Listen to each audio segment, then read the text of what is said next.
ఇప్పుడు TDP, Janasena, BJP కలిసి కూటమిగా నడుస్తుంది. ఈ కూటమి వచ్చిన తర్వాత కింది స్థాయి ఎవరైతే ఉన్నారో కార్యకర్తలను పట్టించుకోవట్లేదు, గాలికి వదిలేశారనేది కొంత ప్రచారం నడుస్తుంది. అధికారం రాకముందు ఎవరైనా నాయకులు అనేవాళ్ళు అందుబాటులో ఉంటారు, వాళ్ళ సమస్యలు ఉంటారు. కానీ ఇప్పుడు అధికారంకి వచ్చిన తర్వాత ఎవరు పట్టించుకోవట్లేదు అన్న ఒక ప్రచారం నడుస్తుంది. ఇందులో వాస్తవం ఏంటంటారు? అంటే వాస్తవంగా మనం ఆలోచించుకోవాల్సింది ఏంటంటే, ఏ రాజకీయ పార్టీ అయినప్పటికీ కూడా కార్యకర్తలు లేనిదే పార్టీ రాజకీయ పార్టీ లేదు. ఇప్పుడు జగన్ ప్రభుత్వం చూసుకుంటూ ఉంటే వాళ్ళు ఏంటంటే కార్యకర్తలు, నాయకులు దోసుకొని తినేశారనమాట. ఇప్పుడు లోటు బడ్జెట్లో ఉన్నాం మనం. వాళ్ళు ఇచ్చిన సంక్షేమ పథకాలు కానివ్వండి, వాళ్ళు చేసిన అవినీతి అంతా కూడా లక్షల కోట్ల రూపాయలు అవినీతి చేశారు. అదంతా కూడా ఇప్పుడు ఇచ్చిన పవన్ కళ్యాణ్ గారిని, చంద్రబాబు నాయుడు గారు, మోడీ గారు, కూటమి ప్రభుత్వం ఇచ్చిన పథకాలు అమలు చేయాలంటే కష్టంతో కూడిన ఉచిత గ్యాస్ సిలిండర్ కానీ, అమ్మకి తల్లికి వందనం కానివ్వండి, ఎన్నో సూపర్ 6లో ఇచ్చారు. ఇవన్నీ కూడా కష్టమైన పనులే. ఇవన్నీ కూడా ఒక్కొక్కటి చేస్తూ ఉన్నారు.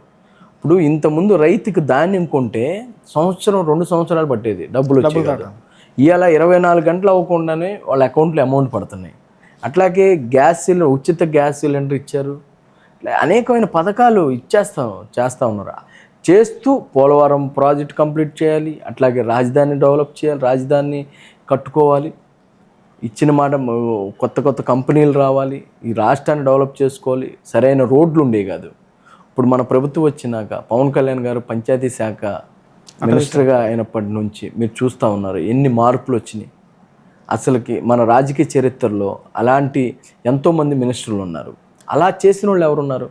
ఈరోజు చంద్రబాబు నాయుడు గారు మరి అంత వయసులో కూడా అన్ని గంటలు టైం కేటాయిస్తూ ఆయన ఆరోగ్యం కూడా పక్కన పెట్టి ఈ ఆంధ్ర రాష్ట్రం భవిష్యత్తు బాగుండాలి అని ఎన్నో ఆయన విజన్తో ముందుకెళ్తున్నారు. మరి ఇవన్నీ కూడా మనం వెయిట్ చేయాలి. ఇప్పుడు పార్టీ అధికారులు రాగానే పదవులు మనకి అన్నీ రావు. మనం కూడా కార్యకర్తలు, నాయకులు వెయిట్ చేయాలి. ఎందుకంటే గత ప్రభుత్వం చూసి ఇసుకుపోయి ఉన్నారు ప్రజలు. ఆ రాక్షస పాలన నుంచి మన కూటమి ప్రభుత్వం వచ్చినాక ప్రజలు కొద్ది సంతోషంగా ఉన్నారు. కొన్ని రియల్ ఎస్టేట్ రంగం కానీ ఇవన్నీ కూడా కుంటుపడిపోయినాయి. ఇవన్నీ కూడా కొద్ది పికప్ అవుతే అన్నీ కూడా అందరూ బాగుంటారు. రానున్న రోజు మంచి రోజులు వస్తాయి. ఆల్రెడీ 9 నెలలకే మనం బాధపడాల్సిన అవసరం లేదు. కనీసం 2 సంవత్సరాలు ఆగితే కానీ అన్నీ కూడా సెటరేట్ అవుతుంది. కుటుంబ ప్రభుత్వం అధికారంగా వచ్చే ముందు సూపర్ 6 హామీ వచ్చింది. ఆ హామీలు దాదాపు గవర్నమెంట్ 9 నెలలు అవుతుంది. ఈ 9 నెలల కాలం నుంచి కానీ ఎప్పుడైనా ఈ హామీలను అమలు చేసే దిశగా ఉన్న ప్రయత్నాలు చేస్తున్నారు సూపర్ 6లోనే కదా ఉచిత గ్యాస్ సిలిండర్ కానీ అనేకమైన పథకాలు పెట్టారు. ఒక్కొక్కటి అమలు చేస్తున్నారు. ఇప్పుడు మీకు తెలుసు జగన్ పరిపాలన ఎక్కడుందండి? ఓన్లీ సంక్షేమం పథకాలు అని ఇప్పుడు అన్నీ అవినీతి చేసుకొని లక్షల కోట్లు దోషిస్తారు. ఎక్కడ డెవలప్మెంట్? రాజధానిలో ఒక రోడ్డు డెవలప్ చేయలే, రాజధాని కట్టలేదు. రోడ్లు చూస్తే మీరు అధ్వానంగా ఉన్నాయి. అవన్నీ కూడా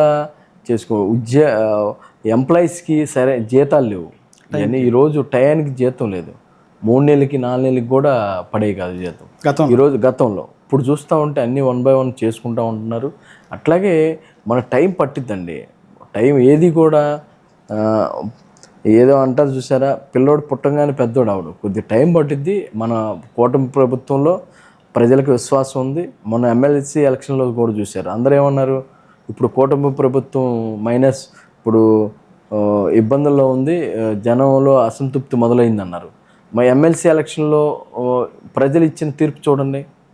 ఎంప్లాయీస్ కానీ ఇప్పుడు పట్టభద్రుల ఎలక్షన్లో మెజార్టీ ఎంత వచ్చింది? పట్టభద్రులు అంటే మరి వాళ్ళకి అవగాహన ఉంటుంది. అంటే వాళ్ళకి తెలుస్తుంది.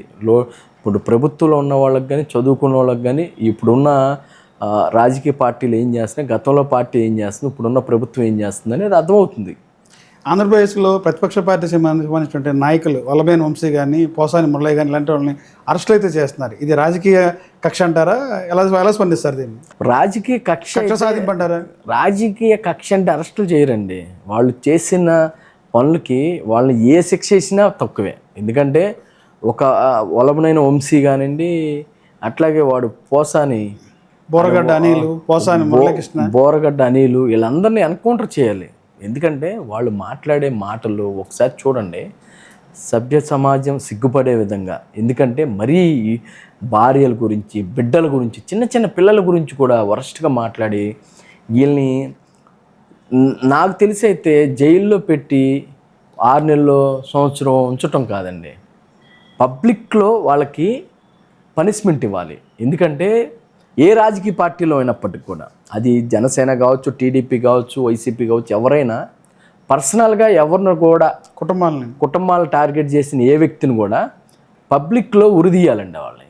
ఎందుకంటే మనం చూస్తూ ఉన్నాం, వంశీ అనే వ్యక్తి ఎలా మాట్లాడాడో ఒకసారి చూడండి. ఎన్టీ రామారావు గారి ఫ్యామిలీ అంటే ఒక పేరు ఉంది, భువనేశ్వరి గురించి గారు, అట్లాగే పోసాని అయితే వాడు ఎంత వరస్ట్గా మాట్లాడండి.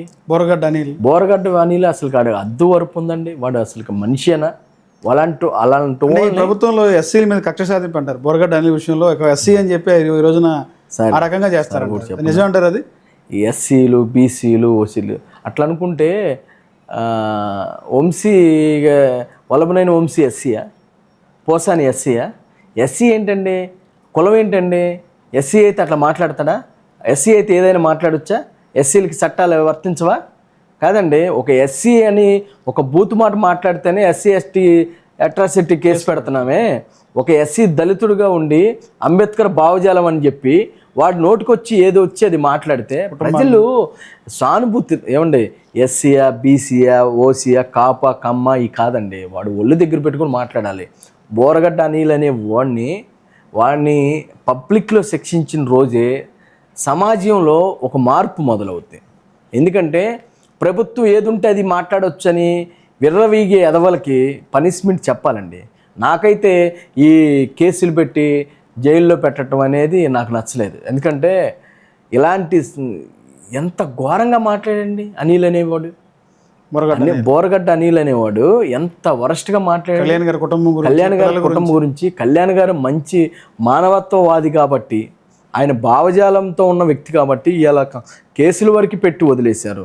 నాలాంటి వ్యక్తులను వదిలితే వాళ్ళు ఏం చేస్తారు? మిమ్మల్ని వదిలితే ఏం చేసేది ఏంటంటే, వాళ్ళని నరి రోడ్లో అలాంటి వ్యక్తులను చంపినా పాపం లేదండి. ఎందుకంటే కుక్కల కన్నా కుక్కలు చాలా విశ్వాసంగా ఉంటాయి. కుక్కల కన్నా వాళ్ళ భాష మాట్లాడిన భాష చూస్తూ ఉంటే మా బ్లడ్ బాయిల్ అవుతూ ఉంది. పవన్ కళ్యాణ్ గారి బిడ్డల గురించి మాట్లాడుతుంటే బ్లడ్ బాయిల్ అవుతుంది. మీరు అన్నట్టు మేము ఏదన్నా యాక్షన్ తీసుకుంటే ఎస్సీ, కాపు, లేదంటే బీసీ ఈ కులాల మధ్య వైరం వస్తుందనే ఆలోచనతో మేము ఆగాం. కానీ ఆ రోజు మా నాయకుడు ఫ్యామిలీని మాట్లాడుతుంటే మా బాయిల్ అయిపోయింది మా బ్లడ్. పవన్ కళ్యాణ్ గారు ఎక్కడ మమ్మల్ని కంట్రోల్ చేస్తూ మమ్మల్ని కూడా తీసుకోవద్దు, మాట్లాడండి, నేను తిట్లు భరిస్తానని చెప్పి ఆయన భరించినందుకు ఆయన గొప్ప మనసున్న వ్యక్తి అండి.